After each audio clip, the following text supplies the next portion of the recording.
mo kí gbogbo ẹ̀yin èèyàn mi o tẹ́ máa ń wò wá ní gbogbo ìgbà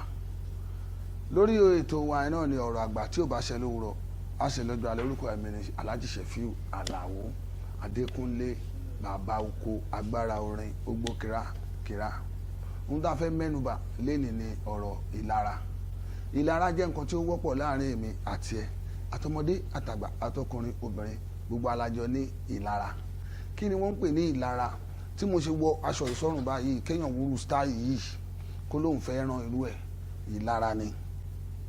Ìlara abo ni wọ́n máa ń pè yẹn. A jẹ́ pé ojú òwú tó yẹ kéèyàn máa báyàn jẹ.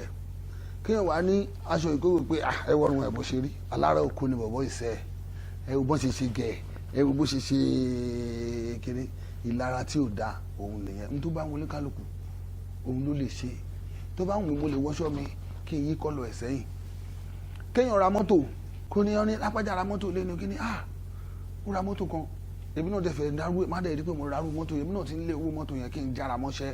kí n dẹ̀ rí pé owó yẹn pé kí n lọ ra mọ́tò yẹn kí n wá pọ̀ rẹ́mi èmi náà ti rárú mọ́tò yẹn ìlara ni wọ́n tún máa ń pè ní òjòwú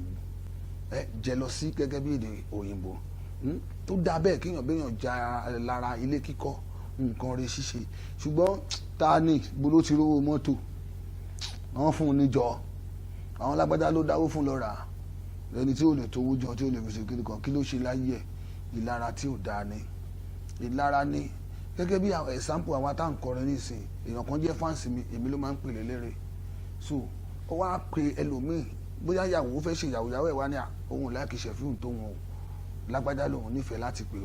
ó wá pe eléré yẹn gbàtọ́ wá débẹ̀ tán wá ṣeré tán lọ tí wọ́n wá gbẹ́ni máa ní ẹ bá da àwọn olóhùn jàre kí ni yẹn fẹ́ kọ ló fẹ́ kọ gbogbo èèyàn ní láìkí pàtí yẹn ìlara ni kò sẹ́ lórí tí ò mọ̀rin kọ lójú ẹ̀mí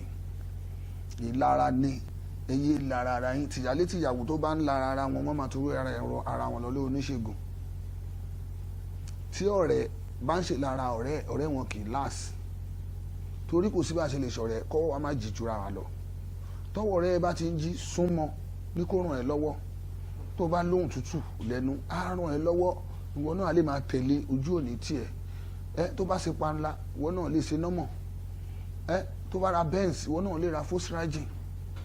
tó bá tún ra mọ́tò 2015 ìwọ náà lè ra oní 2002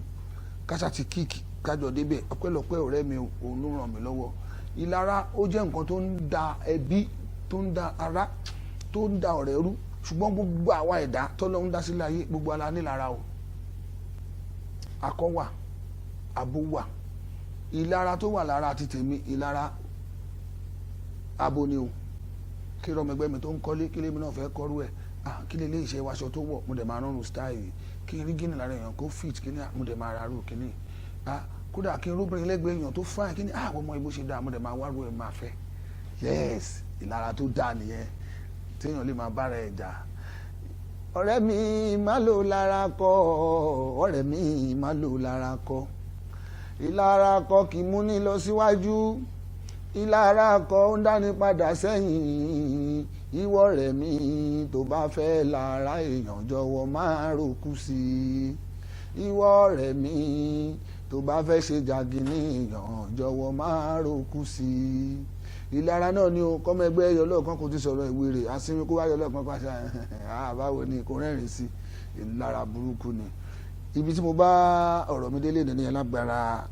ọ̀rọ̀ àgbà lórí ètò ìlara ẹ tún pàdé mi lọ́jọ́ mi ọjọ́ rẹ̀.